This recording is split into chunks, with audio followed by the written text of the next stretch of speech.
Western Spring Television. Ours it is.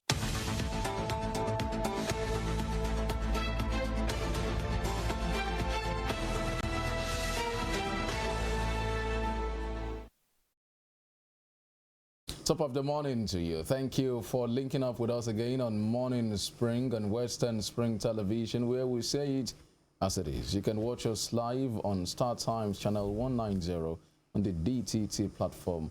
And you can also check us out on YouTube at Western Spring Television, as well as also other platforms where you can check our activities and what we do right here. Femi Olanikwekun is my name. It's a great morning. It's the second day in the month of February, and Nigerians continue with trying to survive with these very peculiar times.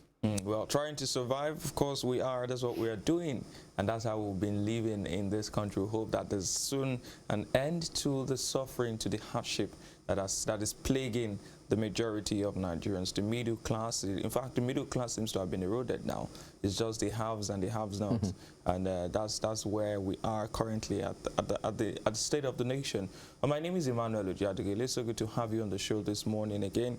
Like Femi said, we bring it to you as it is. We try to make sense of issues happening for you, bring in guests to help you understand some of these issues, do the newspaper analysis, and of course tell you who is trending, what is trending, and why they are trending, and what people are saying about the who, the what, and the why. 12 days to Valentine, 3 days to the end of the INEC extension, and of course 8 days before the banks stop accepting old notes from you. So yeah, you know, I would have preferred you reorder it. I mean, so not starting from Valentine, perhaps you start from the PVC. Okay, so let me reorder the deadline. I don't know what's your fixation with countdown. So 3 days to the end of the PVC collection deadline. 8 days to the end of the new Naira notes cash swap policy, and 12 days to Valentine, and 21 days to the birthday of the great man, who you already know. So. All right, thank you for joining us again this morning. I am Temitope Adejola Oluwaola. It's good to have you. Well, so, I mean, great time here. We're promising you we'll be doing some dispassionate analysis of the state of the nation later on when we'll have our guest joining us. Lots of talking points. Nasir El-Rufai dropping some bombshells really yesterday on a national TV about elements. So I wonder, you know, how the presidency, as powerful as it is, there's some elements within, you know, that structure that also with enormous power and influence. That seems to be what El-Rufai was saying yesterday. Yes, I think it's a reflection of what many analysts have said. Many persons have said that in Nigeria there's a difference between the president and the presidency. The president is the person. The presidency is what rules, you know. I mean, the body. And it's not surprising, because we were in this country when Aisha Buhari said, she came out to say that some powerful person had locked her and her children out of the, I think was it? Yeah, she was locked out of the Aso Rock. She was in, and she actually posted a video. She reposted it. We have you know, so a sort of endorsement. Yes. Okay, you're going to give it to us on Spring Trends. But I can still borrow it to you guys. You and Temitope on the interview. So I have a feeling you like this class, you know, to class yourself like maybe you belong to a particular class. Yes, of course. What do you mean you borrow me and Temitope? You know, because let me get back to where I'm coming from now. You know, from the United Kingdom. You know, I don't see why some of these things should be happening in your country. You know. All right, let's take a break. And when we return, we'll bring you the newspapers, tell you more about what El-Rufai said and those who gave subtle endorsement and what it means really for the nation.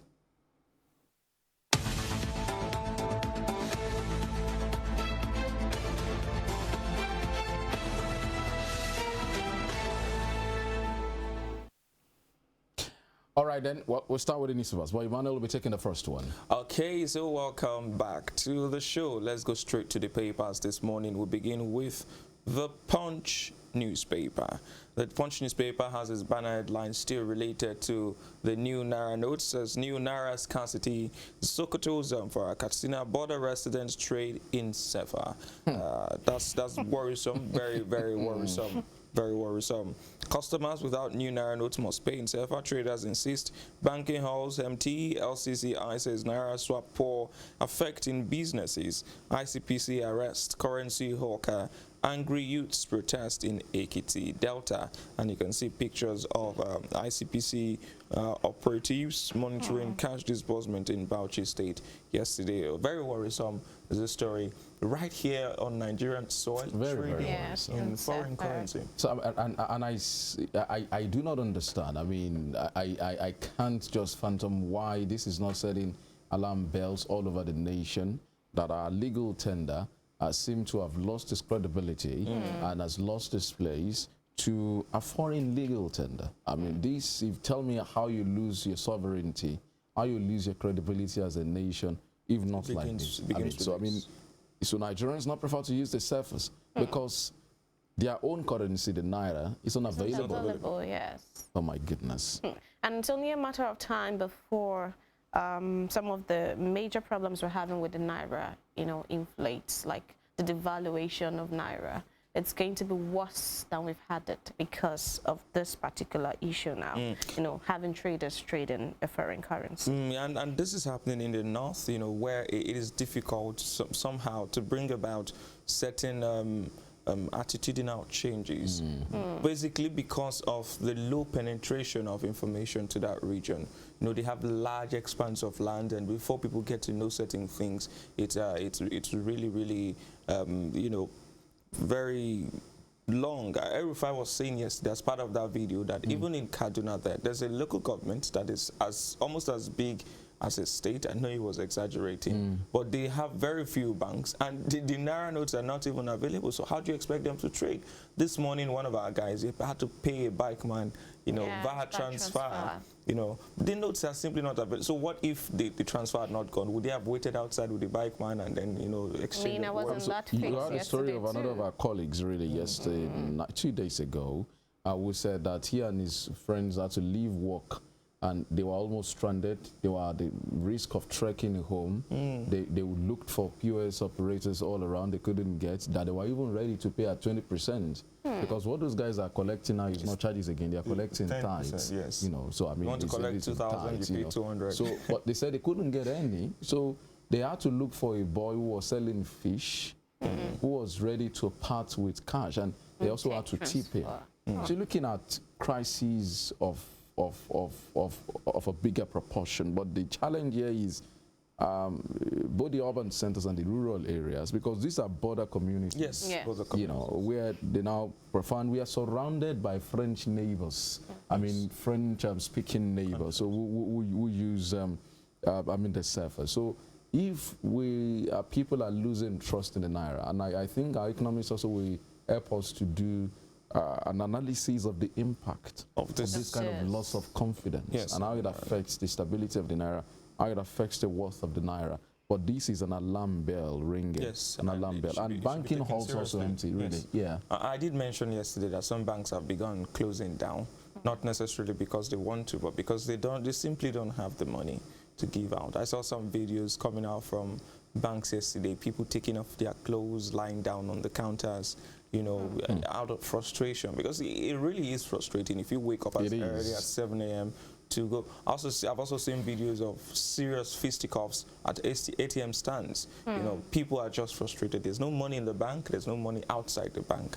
It makes you wonder. There is no fuel. There's no fuel And the network is not going to do transfer. at all. What a conundrum. I was just saying yesterday that I got money that was transferred to me 2 days ago. Yesterday morning. Maybe it was coming from over the Atlantic. Of course, maybe it was in the container on a high sea.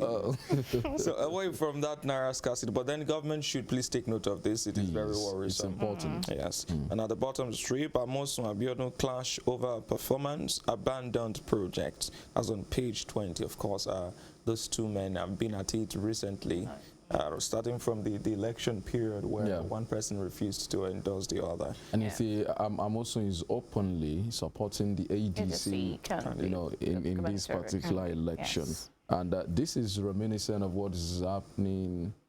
Where else? I mean, it happened here in Osun Yes, State. happened in Imo State. Happened in Imo Rochas State. and his Yes, in-law. but I mean, this very one, and Amosun is still a member of the APC. Yes. But he's supporting the ADC here, politicians and their games. Very, very funny games, and it speaks to the fact that, like it's been bandied around, in politics, the interest is what is permanent, Yes. personal interest. Sometimes it's not even party interest now. You know, that's why some lawmakers from APC or PDP at the state level, when they get to the national, they play the politics of the other party, you know, because the interest is what I mean, like what is happening in Rivers now? I mean, so you heard the news about some week, the Governor General of Rivers State, you know, denying Atiku Abubakar the use of the stadium. That's a no-brainer, and it's condemnable. And one of the reasons his Commissioner Barrister Chris Green gave was that because they suspect that Tony Cole, the candidate of the APC, is working. I mean, so how is that your concern? It's not your business. God's sake, how's that your business? I mean, just clutching at straws, trying to find a reason to deny him. I mean, in the 21st century, it's despotic. Yes, you know, it's we just let's not forget his executive orders banning campaigns from even your house. If you want to, I mean, you were the one telling me on the show. If you want to campaign in your own house, you need to get a permit from the government. And incidentally, perhaps it need be reminded that. All of this will be over in less than 5 months. Yes, yes. In less than 5 months. And then people want to jeopardize their political future because of that. I like him to read. There was one Ruben Abati piece that he wrote after the end of the Jonathan government about the phones no longer ring. Phones no longer ringing. The kind of influence that you wield when you're in power, the kind of contact how people deify people come to you. The day after the day you leave office, everything ends. Yes. They move to the next person. Yes. Well, away from that political story, Anambra gunmen killed teenager, burned 1,240 INEC materials. As on pages 4 and 5. We've been speaking about the possible effects of these issues. Last year, the National Security Advisor, Babagana Mongono, was at a conference with INEC, and they identified about 52 attacks on INEC offices across the country in just 2022 alone. And some of these attacks are grave. They are not just breaking an entry or burglary. They are burning down of sensitive materials. Yes. It needs to be looked into. And the needless loss of life. Yes. The guy who died as a 16-year-old boy who perhaps was just a bystander who got caught in the crossfire. Right. You know, as we mourn and concerned about the fact that it affects INEC's performance, we should look at the needless loss of lives, which is even more important and more critical. On page 30, Obi Kwakwanso won't step down for Atiku. Is coming from their respective political parties. On page 30 of the Punch newspaper, Atiku's camp, some persons in Atiku's camp had written on social media that they were in talks with Obi and Kwakwanso about the possibility of a merger. But I think it's too late for that to happen. It's too late. I mean, well, so while it's too late, but in political, you know, systems, you can still step down. It doesn't. INEC is no longer concerned, but you can ask your supporters to now transfer their votes. Vote for so person. But I doubt if that is going to happen here. I doubt it very much. You can imagine what will happen if an Obi decides to step down for an Atiku. Obi has been threatened by his own supporters that if he ever makes a mistake, funny situation there. I saw a reminder of that statement yesterday. That if you know that your name is Peter Obi, just say you're not running, you will see Pepe. You know?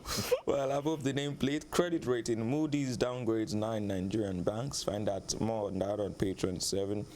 No favorite candidates as U.S. envoy on page 19. And presidential candidate Wike frustrated, lacks integrity, says presidential campaign council. On page 13, I think you mentioned it yesterday, Femi, about Wike. They're still waiting. The guy came around and say, did he tell anyone he was going to come on television and say he was going to tell us? Everybody knows his candidate. Did he tell us he was going to say it in the toilet? I mean, was that what he said?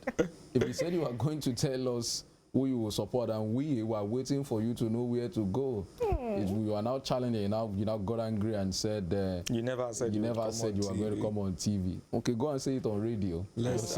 Or use the papers. We're still expecting. By the way, we're still expecting to hear who is the He's beneficiary anointed of his support. candidate. Yeah, But he said the people of Rivers know they know who who, supports him. yeah. So we probably need to ask the people of Let's Rivers. call our friends. Yeah, we Who need their to know government how he asking. passed that across Yeah, to them, it yes. could be through celestial letters means, also. telepathy. Yeah, telepathy. Well, the last story on the Punch newspaper this morning, Tinubu campaigners back El Rufai. So that's sabotage. Tinubu campaigners back El Rufai. Minister Defense Buhari. I mean, on Twitter, on Facebook yesterday, everybody who has been speaking up for Tinubu shared that video. You know, gave their comments on the video. And while it was fodder for food for neutral persons and opposition, the party, it seems that Tinubu, you know, has people really supporting him. And they came all out yesterday to say, yes, he's saying the truth. Thank you, El Rufai, for speaking up.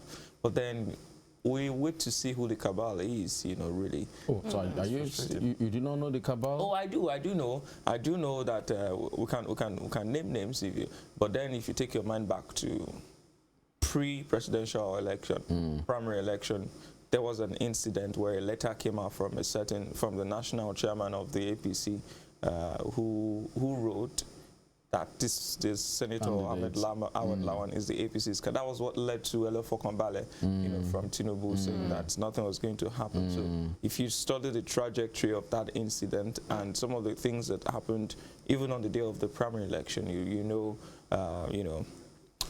who is talking about. But one question I want to ask is, where is PYO and Rotimi Amechi? They're in Nigeria. PYO is in Aso Rock, Akinla Aguda House. That's where he lives. I've not seen Rotimi Amechi. Maybe he's in Abuja. Rotimi has become a political orphan.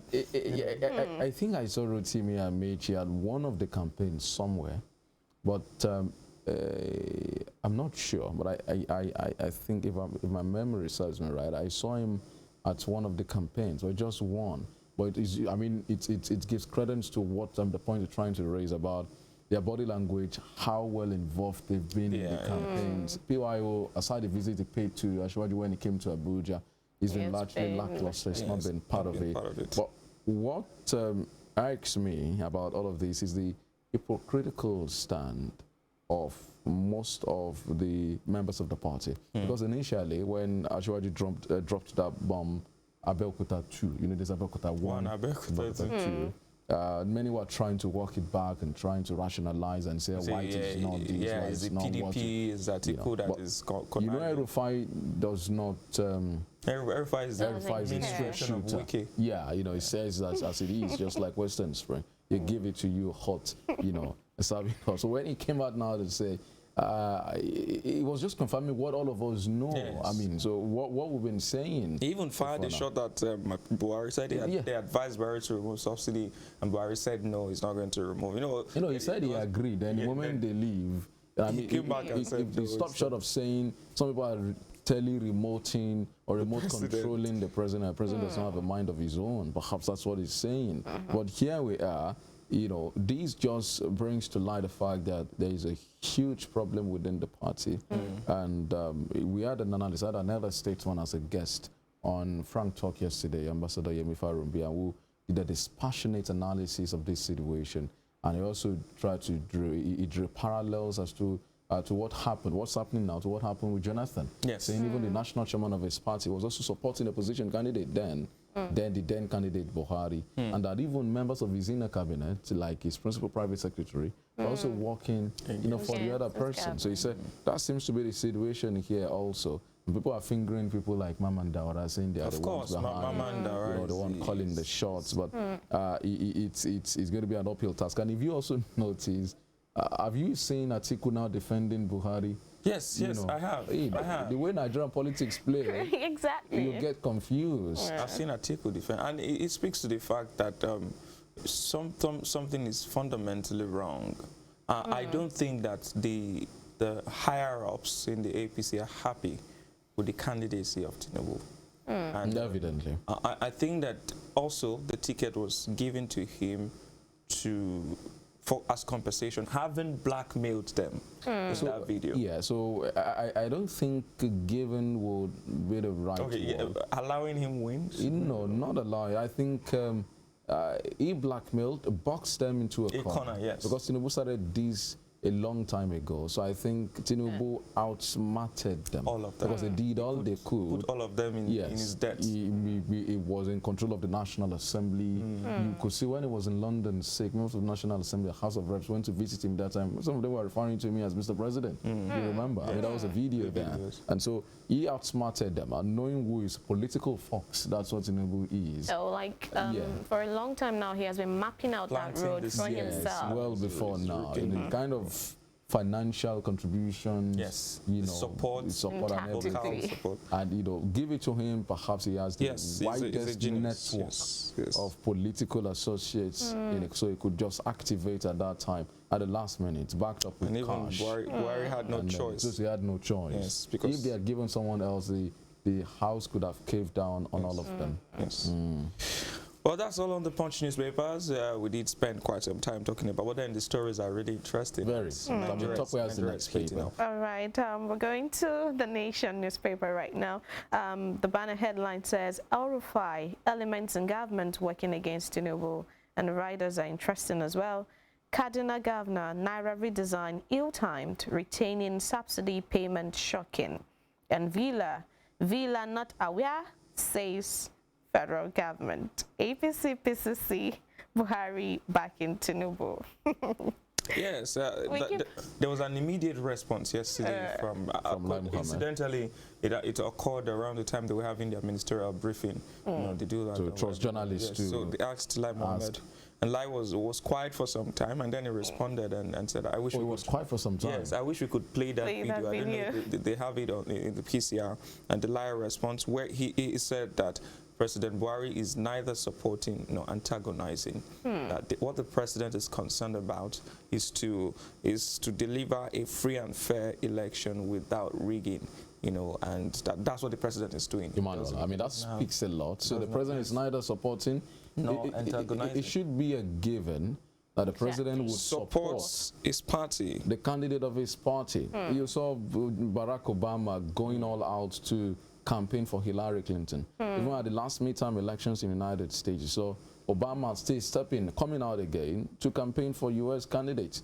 And so it's expected that the candidate of your party will be your number one, will be your priority. Support. So, and then it goes to show again, the president has been about, even at campaigning, some other fora saying, vote for whoever. Yes, there was a video, I think in Zamfara, where President Buhari was saying, vote competence, don't vote for people who will steal your money, don't vote for people who would like he has been leaving subtle clues for people. And we are catching the clues. We're catching the clues. Also, the issue of Naira redesign being ill-timed is echoing what Tinubu said about the cash being hoarded because they want to get at him. You know, I really wish that we can have those two videos now, El-Rufai's video and Lai Mohammed's response. You know, but retaining subsidy payment, we've talked about that, where he almost, like I said, almost stopped short of saying that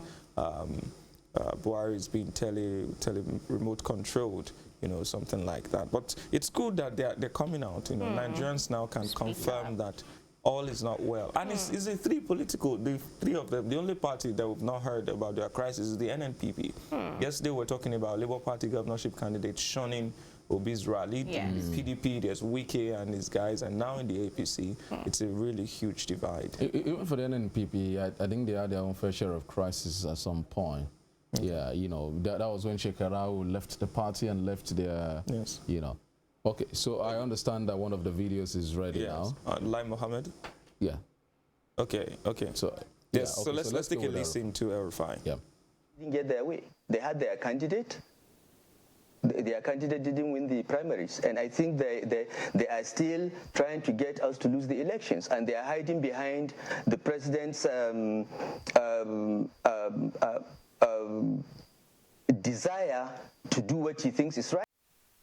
Did you hear that? To do what he thinks is right, not what is right, actually. What he thinks is right. You know, so saying that these people want them to lose the election. I think that's even a graver allegation, that this cabal now wants them to lose, wants the APC to lose the election. And he said that they are not member of they are not members of the party. Yes.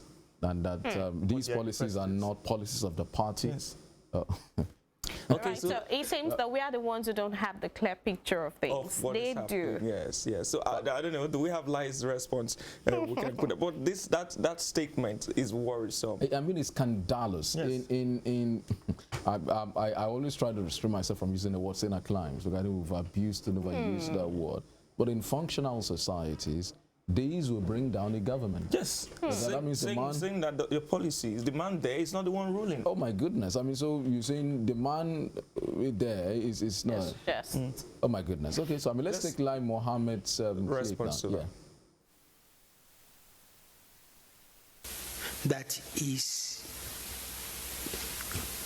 committed to a free, fair, and credible election. And fair, free, and credible election actually means not favoring anybody or disadvantaging anybody. Now, and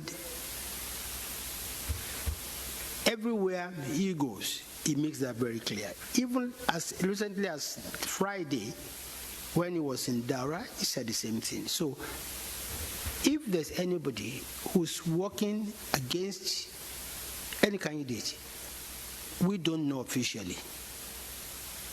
Now, Well, that's Lai Mohammed's response. Again, it says the president is not favoring or Any- disadvantaging anybody. That's also worrisome. Well, so I mean, it would have been right if that's a tradition within the Nigerian political Yes. space.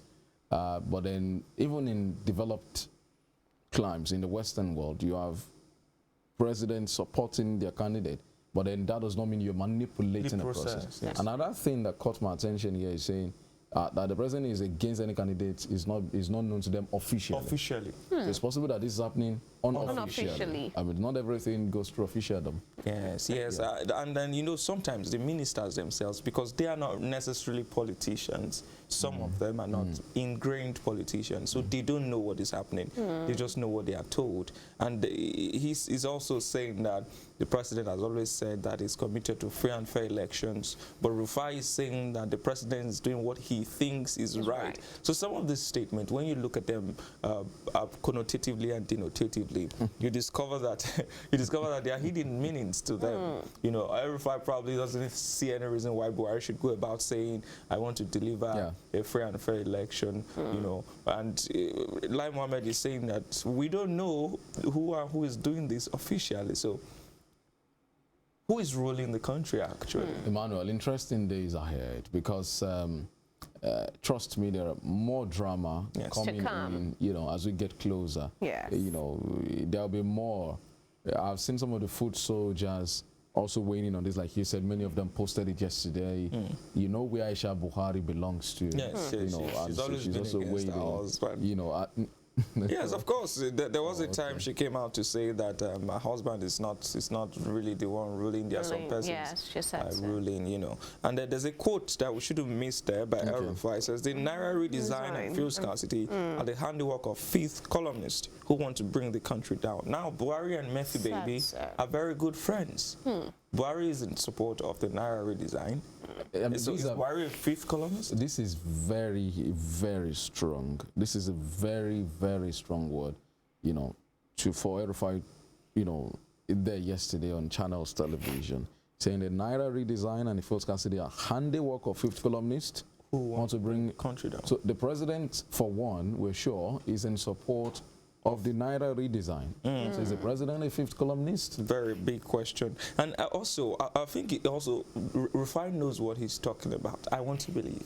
Because at the inception of the Naira redesign, the Minister of Finance, Zainab Ahmed, came out to say that she only read about it on the papers. And that she was not actually in support. And she raised some concerns about the potential impact of these on the economy. I remember that minister said, So she was too close, the timeline to, that she read it on the papers like every other Nigerian. That's a member of the cabinet who knows nothing about it. So as much as the CBN has some level of independence, but there should be collaboration between fiscal and monetary policy makers and indeed the policy. So if monetary policy is working and going this path, and fiscal policy is going this path, then, you know, I mean, so the country is going to be in this kind of mess, you know. Very unfortunate, but I'm sure there will be more reactions in the days and weeks ahead. Yes.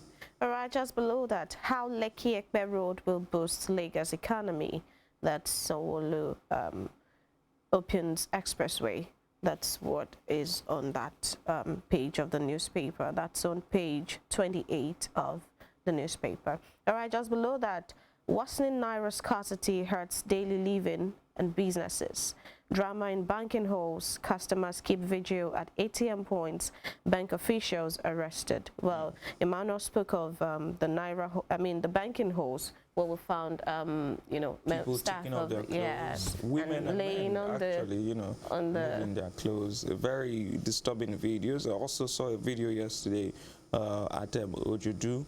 A Twitter user dropped a video. A number of videos at Ojudu as at 7:54 p.m. You may want to argue that it's not that late, but 7:54 p.m. in Lagos. PM inside the bank. They were inside the premises. Okay, of the bank. Of the ATMs, yes.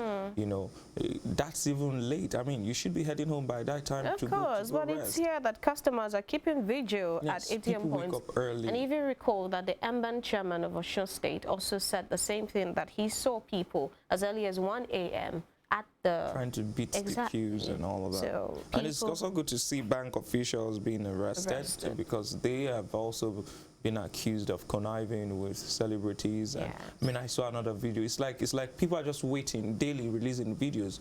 I saw another video yesterday. This time, this person wasn't even spraying the money. It was the bundle that it was just giving out, you know, of the new Naira notes. And it's really worrisome that people have that much access to those notes, and those who need them. There are so many businesses that aren't functioning now. So many persons, even POS operators, some of them have had to stop working because they don't just have the cash to work. Well, it's really worrisome, but we hope that this matters will be resolved in the days ahead, and quickly too. All right, the bottom strip says, ex-Nadeco chief Dan Suleiman dies at 80. That's on page 6. Amosun attacks Abiodun at ADC rally. And I think Amosun is currently a senator, isn't he? Yes, he is. Yeah, he is. Of the APC. Yeah. And he's attacking his party's governorship candidate at the rally. We play politics like that sometimes here, you know, seeing what's happening in... we made reference to Rivers. Yes. Imorada. And even here in Osun, you know, backyard. So yes. It's not strange, really. Not very strange at all. Not very strange. But it's also, even President Buhari did something like that. I think in Ogun State too, when he went down directly and to even vote in Imo, vote for the whoever they like. I mean, you would expect that a sitting president will campaign for all of his candidates across board. So, I mean, that has been said to be selfish on the part of the president, that the president perhaps only, you know, is only concerned about his own interest. And because this has happened. This was 2019 elections. So those who are surprised that this is happening to Tinubu, I don't know why they are surprised. The president has always been like that. Maybe that's who he is. He doesn't give a damn. He did say it in that interview with some of these renowned journalists, where he said he has no interest in the 2023 and that was shocking in itself. Yes, he just wants to finish his term and go get back. He doesn't care whoever is contesting, whatever is. He just wants to leave. And I think the man is giving vibes of, I want to relax and be taken care of. It doesn't just want. And it's sad that he's ending his tenure getting stoned by even the people that he was supposed to. Well, it must seem that all the woes of the country is catching up with with the president in itself. Okay, well, that's that. All right, just below the nameplate, presidential poll. Wike voids stadium approval for Atiku's campaign. Wamako leads Sokoto APC campaign to Sultan. Tinubu Shatima Women Wing holds town hall meeting in Kebbi. We won't jettison our promises, Obi tells Adamawa supporters. Right, we've spoken of Wike and his antics, you know, with the Atiku's campaign. And here, the Tinubu Shatima women are also holding town hall meetings in Kebbi. But then, more importantly... The Wike situation is condemnable in its entirety. In all forms. It's ridiculous. It's is disheartening, is unexpected of someone of his status. You know, whether it's opposition. I mean, you're taking this beyond the reasonable. I mean, this is irrational. He's done several things, and he said that almost all of the campaigns of the APC has been marked violence, and the APC also has been alleging that these violence perpetrated by the PDP under Wike. But now to deny, if Atiku becomes president, you know, what will happen? So what will happen to him? I mean, so if Atiku begins or becomes president and decides to visit all of this. I'm so I don't know why people do not think of consequences. There's a life after office, but Wike seems to be oblivious of that. Yes, and it's not running for any other office that would have provided him some sort of insulation, you know, from whatever Atiku may do if he becomes president. You know, if he were running for the Senate, we'd say, okay, he's a senator, but he will be an ordinary citizen after you know, his tenure ends, and he should probably think of the future. You don't put yourself in this kind of situation. I mean, people in the PDP in Rivers are saying that we are voting Atiku whether you like it or not. That's what members And then of he's the party demolishing say. their houses, Yes. he's destroying their businesses. So he's falling out with his party, Even and in the falling out state with the there. people as well. You know, I mean, so you just go about like you are the lord of the manor. That's my concern with Nigerians who are fixated on the presidency. A lot is happening also at the sub-national. So when you want to elect a governor, you're careful of the kind of character of the person. I mean, governance is not only about building infrastructure and bridges. It's also about The person. showing concern, having compassion, you know, doing things rationally. I mean, that's governance. Governance is also about freedom of expression, freedom of association.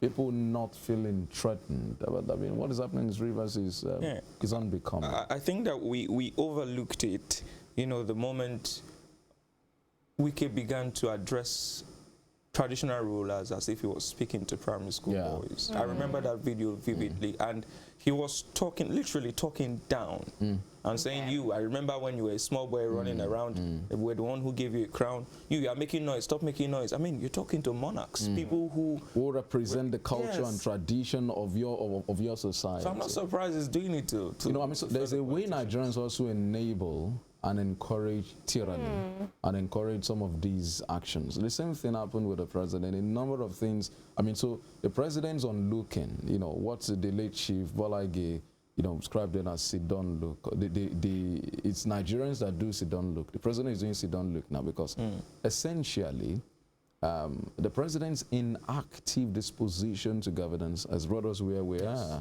So if the citizens are active and push back when some of these things manifest at the beginning, those actors who are actually servants of the people will not try the second time. But when they do it and people find a manner of excuses for them, it's because, you know, he just came, let's let him be, then he's emboldened, it does more, you know, it does worse. You know, everything happens, people get killed.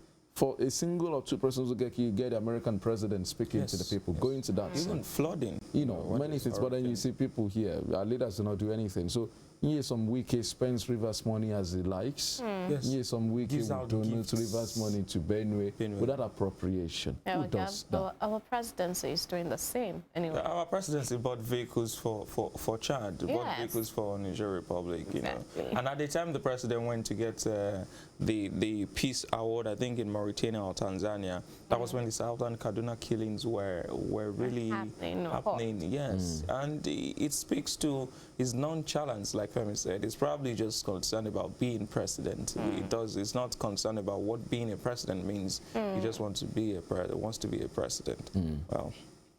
All right, so let's run through the other papers. I mean, let's quickly bring you the Guardian newspaper now. Guardian, the banner headline here says Buhari for free poll, not against any candidate. FG replies El-Rufai, speaking to, I mean, the videos we played for you the other time, El-Rufai and Lai Mohammed there. These riders with the banner headline, El-Rufai, people in Aso Rock working against Tinubu. Aisha Buhari shares El-Rufai video, validates claim. APC National Chairman, NWC mom. That's interesting. No word yet. Of course, the national chairman cannot talk because he's in the thick of this. He started this officially. Well, we believe that is behind us. That, I mean, after of course, the national chairman has been with the premier candidates campaigning in different parts. I think politicians never forgive. Oh my. They never forgive or forget. They just move on, yes. Okay, Tinubu remains unstoppable in spite of Villa conspiracy, says Alaki, that's his own campaign council. Act swiftly on El-Rufai's comment, Kekemeke tasks Adamu. And one thing, I think, a pattern that is emerging from this is that this election is fast becoming towing ethnic lines. Yes. So it appears that the cabal, for instance, who are working against Tinubu, perhaps wants Atiku to emerge. Yes. And so that's in northerner. People supporting Peter Obi, many of them are from the southeast. There are a number of other persons also from the south. And a number of Yoruba persons also supporting Tinubu, say, and he's our child, so what should we do with him? So this we seem to be retreating to our ethnic claims, and that's not good enough. It's not good enough for us as a people. We're hegemonious, and we have different people, who make up the federating unit. We should go beyond ethnic politics, really, because an Igbo president is a president for all, a Yoruba president is a president for all. Also, he's a Nigerian president of Igbo extraction. Yes, of Igbo Nigerian president of Hausa, Fulani extraction, whatever. Okay, so some promises are just below the nameplate. 2023, Atiku's government will consider Southeast for topmost position, says PCCDG. Why we prioritized irrigation schemes by Buhari. Ignore calls to boycott elections. IWA urges Indigo, and the Wiki accuses police of supporting instigators of political violence in Rivers. Bottom strip of the paper, Nigeria not fighting corruption to impress anyone. FG replies Transparency International, and service downtime deepens consumer woes as internet banking fails. So most of those ones using internet banking still facing some problems as well. A lot of issues that we're still having. Transactions getting declined, and you not knowing you probably paid already, and you have to wait 30 minutes with your vendor to ensure that they get the money, taking away your man hours and all of those things. It's a whole lot of problems that we have, in Nigeria. At the same time, and that's what's also on the Daily Trust. Hardship lingers as businesses travel suffer, online transactions fail, chaos at banks, customers fight. It's everywhere. It's really everywhere. Also, the unfortunate incident of the teenager who was killed in Anambra State is also on the Daily Trust. Wike's refusal to give Atiku the stadium is on the Daily Trust too. We also have the issue of the crack in APC over Tinubu. That's the argument that we've been speaking about since. And one of the interesting stories is the Supreme Court removing Boucher as APC candidate in the Taraba governorship election. But you can read more about that on the Daily Trust newspaper this morning. Well, that's that for papers this morning. We'll take a break.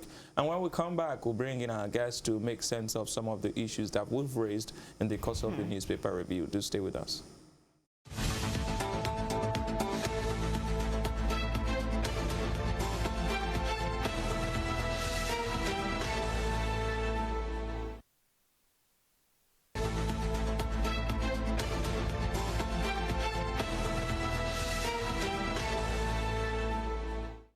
All right, thank you so much for staying with us. It's on to Morning Spring. It's coming to you from Western Spring Television. You can watch us live on Star Times channel 190 on the DTT platform. Also check us out on YouTube at Western Spring Television. We have our guests joining us now. It's interesting, peculiar times for the Nigerian people. It's 23 days now to the election. Yes, 23 days. And we've been through these throes of the fuel scarcity for 5 months now. Pinkerton on Monday said it's been 5 months I've been here. Add that to the controversy and the crisis of the cash crunch. And then, so we'll just be looking at the state of the nation this morning. And we're joined in the studios by a veteran journalist. I'm sure he's not really comfortable with that title, but he's a journalist and a media entrepreneur, Dr. Femi Adefila. Thank you so much for joining us on Morning Spring this morning. It's a pleasure. How are you? Thank you. Very well. Good. Well, so, it's 23 days to the election. Perhaps I should start by asking you if any time in recent memory Nigeria has experienced this kind of multiple crises leading to an election. Do you remember any time in recent memory where we've had crises like this preceding an election, just a few weeks to an election? I can recall or recollect, and I think is antithetical to the interest of the ruling party, that we have crises from all angles. From every angle you can imagine, this nation is going through crisis. Fuel scarcity, Nigerians have to sleep overnight at filling stations. Nigerians, for the first time in the history of this nation, have to buy a liter of fuel for 400, 350, 220. 650 in some 650 in some part of the nation. And we are pretentious that we still have subsidy. About 2 trillion naira of our common patrimony is budgeted and appropriated for full subsidy. And Nigerians still have to queue overnight. It's like we are being pretentious as a nation. If we want to, you can't still sit on the fence on issues of this nature. If there be full subsidy, let Nigerians feel the effect of the subsidy that the government is paying. But if there's no full subsidy, let Nigerian pay the commensurate price as applicable international market. So we have subsidy, and Nigerians are still paying 650 naira per liter. I think it's absurd, and is the height of insensitivity as far as I'm concerned. And I think happening at this auspicious period, it's not a good song for the ruling party. So I think it's crisis. And beyond the first subsidy, the Naira challenge, everybody, my driver was sharing with me yesterday that his family slept 2 days ago without dinner because they couldn't, he had money. But an average tomato seller, pepper seller, salt seller at Alikuwodo will not accept transfer. They call it transfer. It's of no consequence to them. It doesn't fit their own economic dynamics. They want cash. And a nation that is conscious of the fact that throughout Osun State, let's take Osun Central for instance, we only have banks in Osogbo. From Mora, where I come from, there is no bank. At Ila, there is no bank. Ire, there is no bank. There's no bank anywhere. So banking facility and systems are scarce commodity. And Nigerians, most of them who live in the hinterland, have no access to the official banking system. They make recourse to the informal banking system. And you are doing a Naira redesign, and you are setting deadline without being sensitive to the reality of the complex dynamics of your own environment and economy.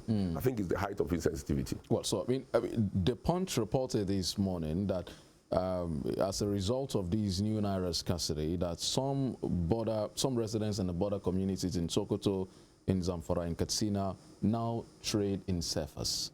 Wow. I mean, how does that hit you? What consequences? How does that speak to the sovereignty of the Nigerian nation? It speaks to the fact that we are not a very serious nation. And despite our size, 210 million people, and our huge human resource, we are not serious about charting a course for ourselves. Because if you leave people with no option but to make recourse to helping themselves, some are even doing trade by barter, going back to Stone Age form of trade, because there's no money. Some are selling 1 million naira. 700,000. 700 naira. Yeah, you know, it's sold for 1 million naira. That is 300,000 naira in exchange. I think, I want to believe that those behind this policy are either being very mischievous, they have a political job to do, or they are just simply insensitive. Because this is not well thought out at all. 2 days ago, I still saw the old 100 naira note still in circulation. In Britain or in America, when they change currency, they allow the old one to be in circulation for a very long time. And if you look at the CBN Act, Section 20, it says that though after the expiration of the deadline, it will cease to be a legal tender, but you are still at liberty to exchange your old Naira note for the new Naira note. So why the deadline? Why the rush? Why the rush? You go to filling stations, there are issues. You go to POS, you have to pay 1,000 Naira per transaction. On 5,000 Naira, you pay 1,000 Naira. Which government that is sensitive to the plight of its people will come up with such a program at a time like this? So there's no fuel, there's no money, there's no electricity. So you are making lives of people complicated. I think it's very, very unfortunate and very insensitive that a government superintending and chaperoning over the affairs of a nation will choose to do this at a time like this. Well, does it bother you, Doctor, that Buhari came to power on the back of very strong promises to turn around the economy, to change the fuel price, change exchange rates, but he has left it worse, according to some analysts, worse than he met it. And he doesn't seem to read the room. I'll give you an instance. It took serious pressure for Godwin Emefiele to say, they are going to extend the deadline. Before that, Buhari had released a video to say that there's no going back. And all of a sudden, he's singing a new song. Does it bother you that he seems to have left the path that brought him to office? With due respect to the president, I think the capacity of a leader is very important. The capacity of a leader is very important. And that is why Nigerians must be conscious of their leadership recruitment process. Beyond the rhetoric that I will do this for you, I will do that for you, you have to benchmark every political leader against the antecedents, against their manpower. Can they deliver on the promises that they are making? It's easy to make promises. It's very easy to make promises. During the electioneering campaign is a season of promises, harvest of promises, of ideas everywhere. But who can walk the talk? I think Mr. President said it several times that he has done its utmost best. I think he has done his best. He has reached his limit in terms of human capacity to deliver on how to turn this nation around. I think he meant well, but the dynamics of the problem that he meant to grant overwhelmed him. You see, if you want to know the limit of a leader's capacity, let him try to solve some problems. You see, a problem-solving instinct or power is the strength of a leader. You must be a problem solver, regardless of the problem. But when you come to the table with so much, you are very nepotic. You believe that you can't source your yields, your lieutenant beyond a space and a cycle, and you pigeonhole that, then that comes with a problem. And that's what we're going through. As far as I'm concerned, I think he has done the very best. And I think when he was saying that, he actually meant well. But there are times that you cannot deploy 19th century strategies to solve 21st century's problems. Yes, I think I like to, that's part of what Chief Olusegun Obasanjo was saying on the first day of the year when he said that the 2003 to 2007 model may not necessarily work. But then let's bring you to one of the issues trending now. I'd like you to, you've been in government, you've seen it all to an extent, even at the national level. Can you make a disparity, a clear-cut disparity, if there's any, between the president and the presidency? Yes, that's a very, very good question. Ordinarily, the presidency should be a reflection of the president. The presidency should be a reflection of the president. But, like Obasanjo wrote in one of his books, that when Jonathan was the president and in charge of this nation, that there were 5 presidents, and Jonathan was the weakest of them all. You see, there are people around the president who wield so much power, even more than the president. That is why when the question of second term or perpetuation in power comes, people around you are even more interested in perpetuating in power than the one that holds the reign of power. Because they benefit much more than you do. And in case of the president, he has shown clearly that he's been held captive and in bondage by a few people that we call the cabal, who with so much power, who have his ears, who can whisper some things to his ears. And that's why a president must be above board. A president must be able to decipher, must be able to sieve and interrogate every advice that he gets. That if you come to me with an advice, I must sit down and benchmark it against national interest. Are you coming to perpetuate a sectional or nepotic interest? You must be cosmopolitan as president, as a leader. And I don't think our president is anything close to that. And he's been held captive. His first coming as president, that's what we call the Buhari Idi Agbon regime. Idi Agbon wielded so much power that Idi Agbon had to come into the phrase of describing that administration, Buhari Idi Agbon regime. We saw more of Idi Agbon even than Buhari when he came in 1983. And that's what is repeating itself now. There are people within the presidency. Look at events that accumulated in the APC primaries.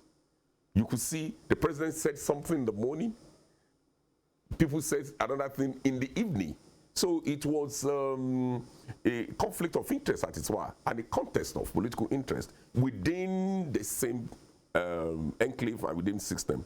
If you see a family where members of the family are singing discordant tunes, check the head of that family. Is either inept or is not living up to expectation. A leader must hold his household firm. When Obasanjo was there, who dared do this? He was the president. He had the aura, he had the presence of mind. He was in charge. When you are leading a system, you take absolute charge. You can't but not have some rebels, rebellious interests, but you have to tame them. You tame such interest before it overshadow you as the leader that's supposed to chaperone over the system.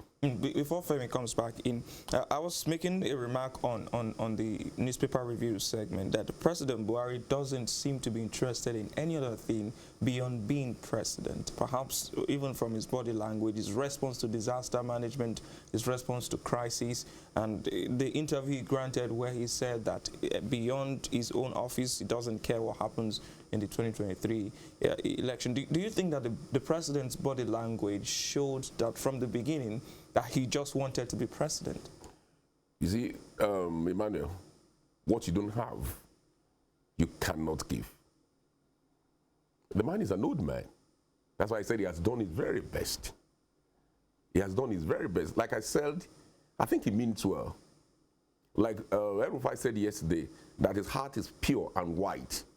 And people are conscious of that and manipulating that, taking advantage of his limitations as a leader and as a person. They know that there are limitations, and of course they bridge the gap because nature upholds a vacuum. If you are not effective enough, I'm careful. I want to choose my words carefully now. People will bridge the gap for you. That's what is happening. So to say that I'm interested just in my office and you have 210 million people interest on your table is very unfortunate. You have to show, because we voted for you as the #1 citizen of the Federal Republic of Nigeria. The fate, the destiny of every Nigerian is supposed to be within your purview as Mr. President. If a president says that in America, he'll be impeached the following day. Oh, well. Well, so, I mean, attention before now was on the PDP crisis, the G5 versus Atiku. Little attention was paid to the APC because it was felt that they've moved on from the primaries. But with what's emerging in the last few days with Tinubu's Abeokuta 2 comment, it appears that it was an uneasy calm, really, within the APC. Those statements by El-Rufai yesterday were quite strong. That's right. And it came frontally. You know, read part of it, he said, and I quote, "The Naira redesign and fuel scarcity are the handiwork of fifth columnists who want to bring the country down." And you see the president's wife also validating, sort of endorsing that comment by posting the video. How strong, and you know, are those comments? What's the implication on the chances of Aṣojú Bola Ahmed Tinubu? I mean, the president, you also hear Lai Mohammed saying, but the president is not supporting or against anyone. You see, what is playing out attacks to the fact that politics is just conspiracy. Conspiracy. That's what politics is all about. When politicians gather, you know what they do? They are conspiring. They conspire against each other because it's a power game. Asiwaju bulldozed himself to where he is today. The power that be, the cabal, never wanted him to fly the flag of All Progressive Congress. But against all bookmakers, permutations, interest, entrenched interest, he sneaked himself into where he is today. So those forces that wanted to limit him then have not gone to rest. They are not asleep because it's power game. It's power game, and power game is a dangerous game. What is playing out is that those who masterminded the coming on board of Lawan, the Senate president, who wanted to impose him on the party, are still at work. That's what it was alluding to. That's what everyone was alluding to yesterday. They have not gone to sleep. There are people who are very powerful in the presidency, like the uncle to Mr. President, Mamman Daura, is a very powerful interest within the presidency. But he holds no official position. You see, those who are more powerful within a system, most often than not, they don't hold official positions. There's a guy called Tunde, who is the private secretary to Mr. President. Reports say he's very, very powerful. People make recourse to him to see Mr. President. Those are people that are described as the power behind the throne. So that's how power game works. They have not gone to sleep. And as far as they are concerned, their reasons may be ethnic, may be financial. They are imagining a presidency that they won't have a slice of the pie because of the seed of discord that is sown earlier. They are imagining if Asiwaju becomes the president, what becomes of us? All these lagels, the opulence, the splendor, the life of affluence that we enjoy, the spoils of office, what become of it? So they want to do everything to thwart his ambition. But I think the fact that El-Rufai spoke out, where El-Rufai also wields some enormous power within the presidency. Critical, if you remember, 2015, most ministers made Kaduna their safe haven to get the ears of Mr. President. He played a significant role in the margins of Mr. President as president. So he's a key player within the cycle. And don't forget the fact that it alludes to the fact that APC came together. It's not a political party. Indeed, it's a special purpose vehicle that was used to bulldoze PDP out of power in 2015. So people with diverse interests, with conflict political ideologies, they came together under a platform essentially to come to power. And they got power, they gained power, but to now stabilize, those internal contraptions will come to manifestation because we are strange bedfellows. We are not of the same political ideology. We have clash of interest, we have conflict of interest. So it's playing out now. The CPC tendency, the AD and the ACN tendencies, the ANPP tendencies, the PDP tendencies. So from day one, if you remember 2015, that was what led to the emergence of Bukola Saraki against the permutations and the preference of Mr. President.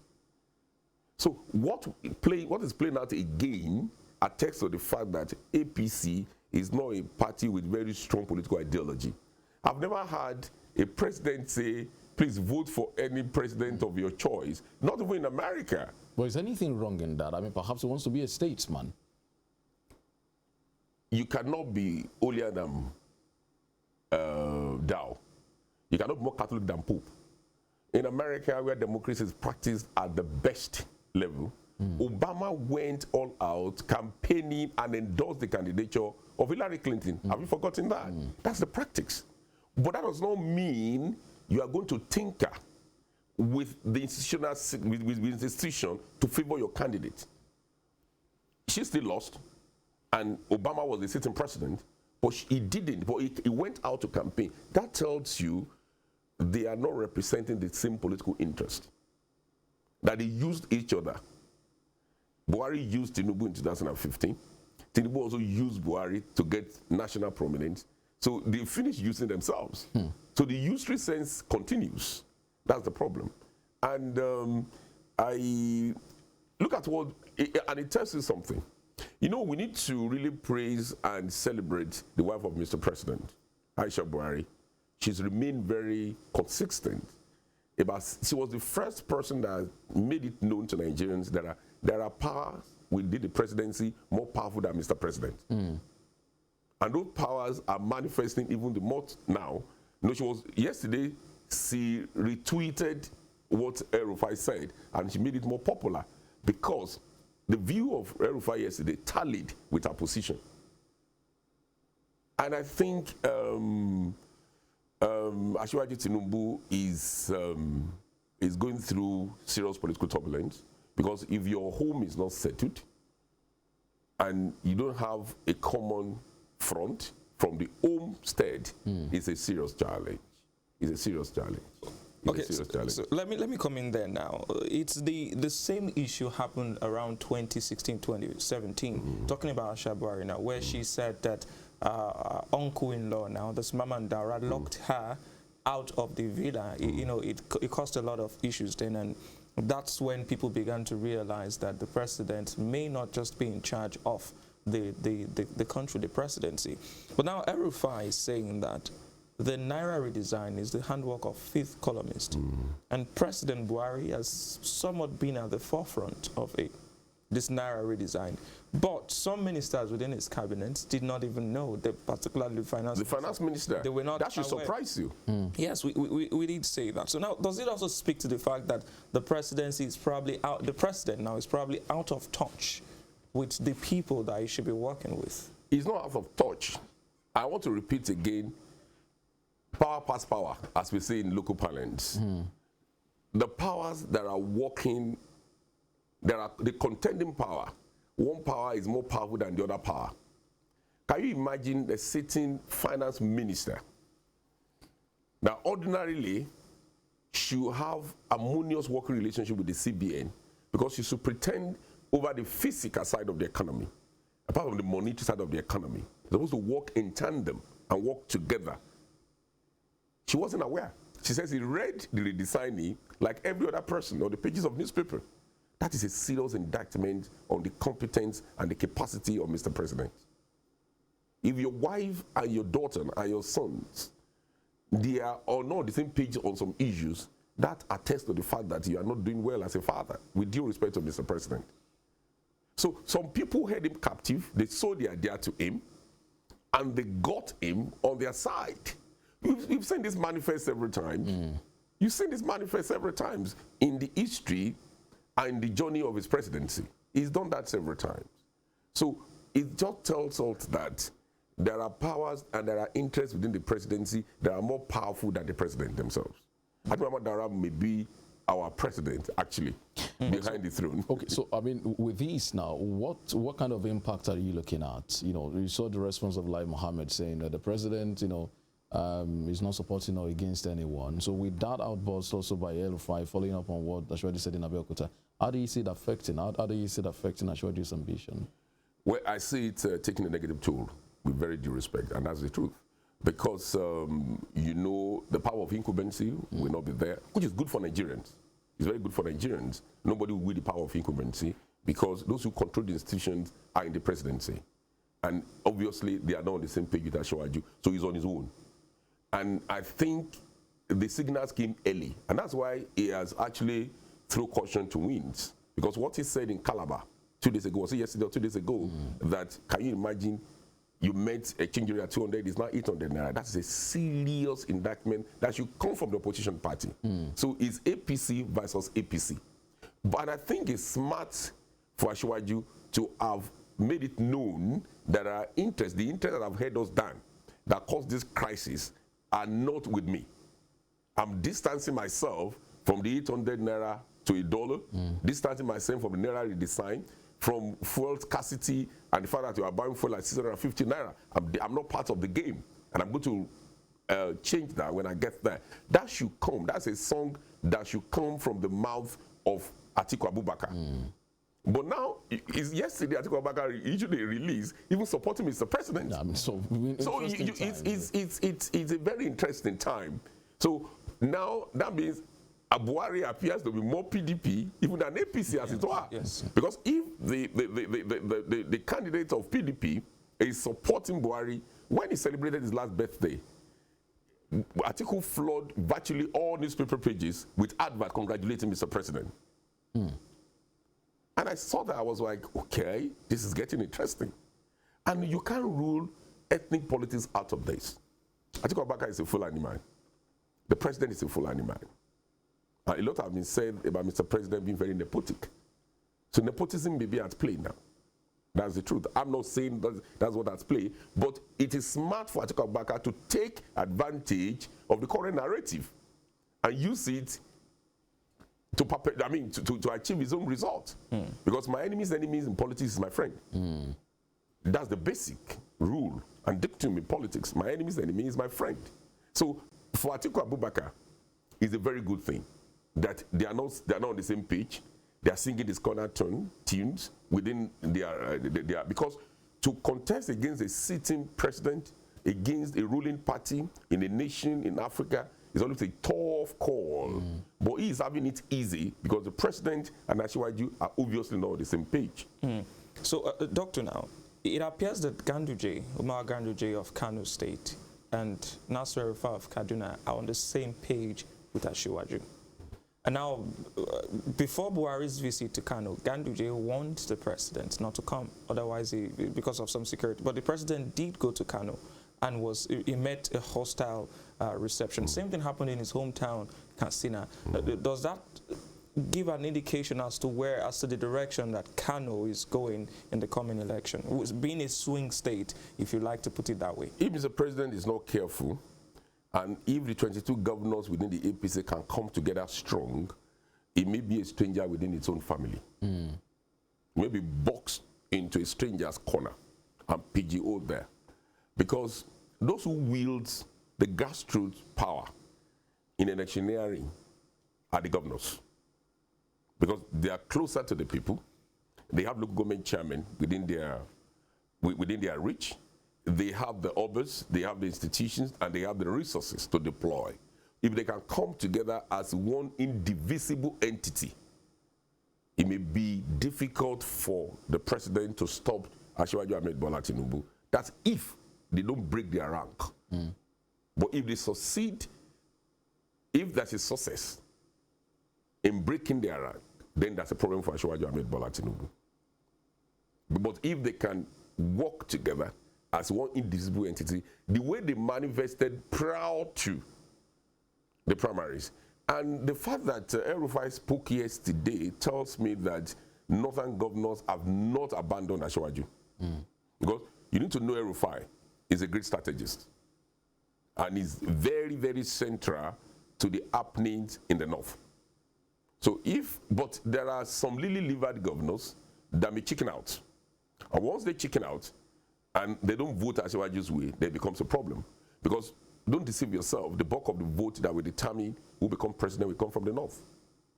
Because whoever wins Lagos from history, wins Kaduna, wins Kano, and wins River State is the president of the Federal Republic of Nigeria.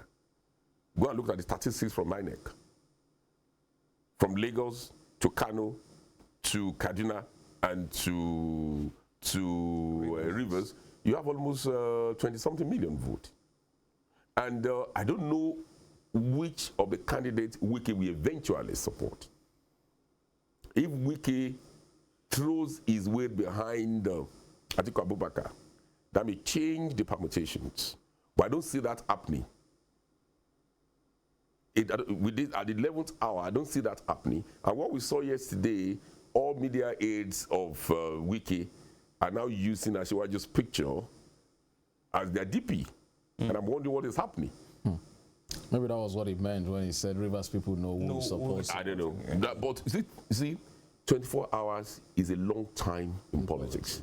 Don't be surprised, even before the end of this race, before 25th of February, Asiwaju and Buhari may even reconcile.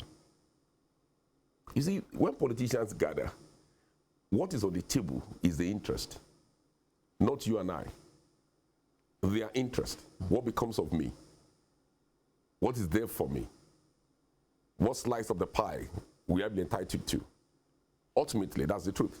All right. So, who do you think will ultimately profit from this crisis? You know, within the APC, within the PDP, the Labour Party also has a fair share of its own crisis. We talked about this during the newspapers about some governorship candidates not totally happy with Peter Obi. But, you know, with 23 days to the election, what do you think will profit from the crisis? And is it possible to call the election now for you? I think I see Labour Party profiting to some extent. It's too early to call. There are complex dynamics that you have to understand in the last days of the election. The endorsement, the body language of some institutions or some key personalities. You see, winning election in Nigeria from history is dependent largely on some dog handlers. There are states you can't win election without recourse to some certain individuals. It is where they pitch their tent eventually that determine where the pendulum will swing. So we need to take it state by state. It's going to be a very tough contest. It's going to be a very tough contest. If money does not play a role, I'd be happy if for the first time in this of this nation, Nigerians go out to vote without being induced with money.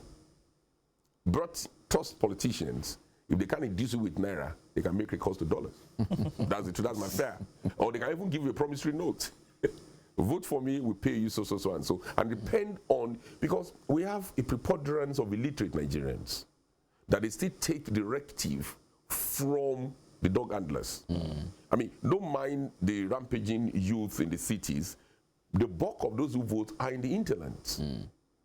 They don't vote based on competence, transparency, ability, capacity. They vote on primordial factors. Is he a Christian? Is he a Muslim? Is he a Hausa Fulani? Is he Yoruba? Those are the issues that matter to them. And those are the gospel that their dog Allah preach to their ears, because that's what they want to hear anyway.